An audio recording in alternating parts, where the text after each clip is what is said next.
Interview 2017, Chloé Chevalier. Bonjour Chloé. Bonjour. Donc pour ceux qui ne te connaîtraient pas encore, est-ce que tu peux te présenter s'il te plaît? Bien sûr, donc je m'appelle Chloé, j'ai 28 ans. Les Récits du Demi-Loup, c'est ma première série de romans, donc publiée chez Les Moutons Électriques. J'y travaille depuis que j'ai 18 ans à peu près. Et à côté de ça, je suis scénariste. Donc pour le cinéma, je fais du court métrage, moyen métrage et long métrage, ça commence doucement. Et j'ai aussi une société de production qui s'appelle Les Films d'Argile, dont les bureaux sont à Paris, même si moi-même je vis à Grenoble désormais.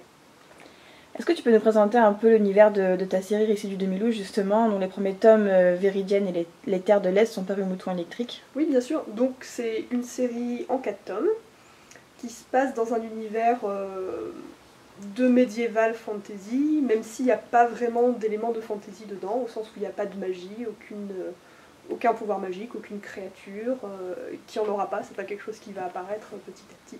Après sinon voilà, on est dans un univers médiéval, même si c'est jamais dit clairement, mais on a les codes de ce genre-là, c'est un peu peut-être dans la lignée de l'assassin royal de Robin Hood, pour situer.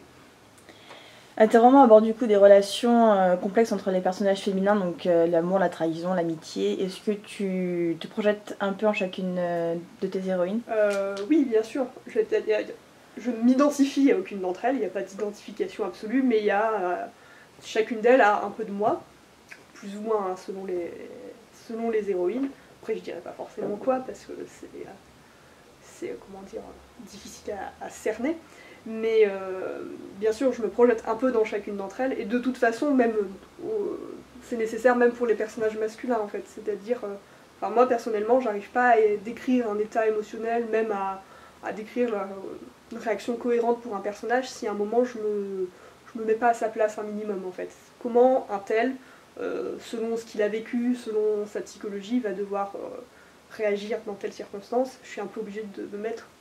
Si j'étais lui, comment je ferais? Et donc oui, il y a un processus de projection forcément à ce moment-là de l'écriture. Parlons un peu du troisième tome de ta série, donc Mer brumeuse. Cela semble être un roman beaucoup plus noir que les deux précédents. Oui, ça commence à être plus sombre, les choses se gâtent, donc ça sera pas le plus sombre, le 4 va être bien pire, mais j'en dirai pas trop maintenant. Mais oui, clairement, il est plus sombre, il commence à y avoir des morts, même parmi des personnages un peu haut placés dans la narration. Et forcément, les choses se précipitent aussi, ça se passe sur un moins long laps de temps, et on sent que les choses s'accélèrent. Et à la fin du 3, on sent que tout va aller très vite maintenant. Tu as également publié un ouvrage qui s'appelle Fleurs au creux des runes, donc qui est un prélude au récit du Demi-Loup. C'est paru dans la collection Helios, et qu'est-ce qu'on peut y retrouver dans ce prélude? Donc Fleurs au creux des runes, c'est 4 nouvelles qui se passent toutes avant les récits du Demi-Loup, mais alors longtemps avant, plusieurs milliers d'années pour certaines. Chacune des nouvelles est espacée de l'autre de parfois plusieurs siècles.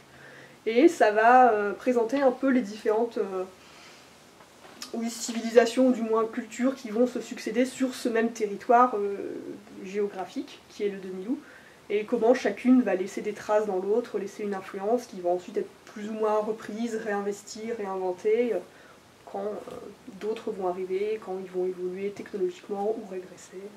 Voilà. Et ça donne un peu un éclairage sur pourquoi le Demi-Loup est ce qu'il est dans le cycle que vous connaissez. Quels sont tes projets à côté de ta série? Alors pour l'instant, en termes de roman, j'écris que le Demi-Loup, parce que ça m'occupe pas mal, surtout que j'ai le tome 4 à écrire que je n'ai pas commencé. J'ai 2 projets de romans de science-fiction que j'ai un peu entamés mais que j'ai laissé de côté pour l'instant. Et comme je disais, je suis scénariste, donc j'ai mes projets cinéma. Là en ce moment, je commence à travailler sur un long métrage qui se passe en Syrie, une histoire d'otage. J'ai un projet de web-série sur le personnage de Caron aussi, auquel je vais probablement collaborer. Donc j'ai d'autres projets d'écriture, mais en roman, pas beaucoup. Où est-ce qu'on peut te retrouver du coup pour tes dédicaces?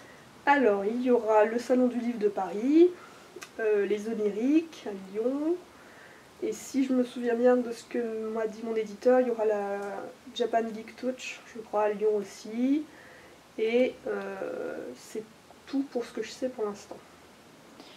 Et pour le mot de la fin, quel est ton coup de cœur du moment? Quel est mon coup de cœur du moment?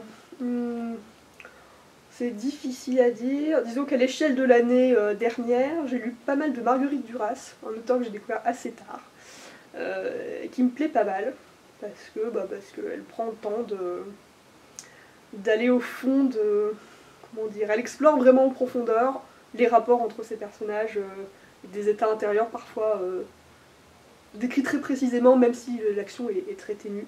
Et c'est quelque chose qui me plaît assez, même si bon, j'en suis très loin dans ce que j'écris, mais c'était une grande découverte pour moi cette année.